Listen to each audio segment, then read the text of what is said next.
और साबिक कप्तान सरफराज अहमद ने प्रेस कॉन्फ्रेंस में कहा कि बैटिंग के दौरान दिल की धड़कनें इतनी तेज थी कि मीटर होता तो शायद फट जाता। पहली 3 बॉल्स पर ऐसा महसूस हो रहा था कि जैसे पहला टेस्ट खेल रहा हूं। साथ ही खिलाड़ियों ने बहुत हौसला दिया। क्रीज पर कयाम के दौरान बाहर के स्पोर्ट से भी बेहद मदद मिली।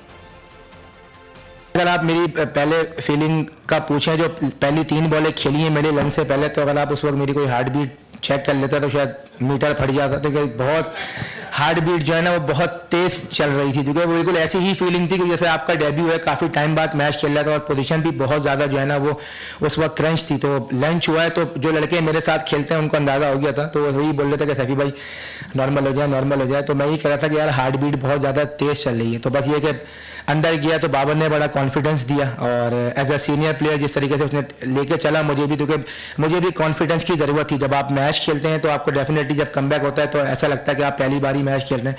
तो बाबर ने बड़ा कॉन्फिडेंस दिया और अल्लाह का शुक्र है कि अल्लाह ने इज्जत दी। मैं इमरान खान हूँ, आप बोल्ड न्यूज़ देख रहे हैं। सबसे बड़ा चैनल बोल, सबसे बड़े एंकर इमरान रियाज खान के प्रोग्राम इमरान खान बोल के साथ ने रेटिंग के तमाम रिकॉर्ड तोड़ दिए। 56% नाज़रीन ने बोल न्यूज़ को देखा। सोशल मीडिया पर भी सबने ज्यादा देखा। सब्सक्राइब करें और बेल दबाएं ताकि कोई खबर रह न जाए।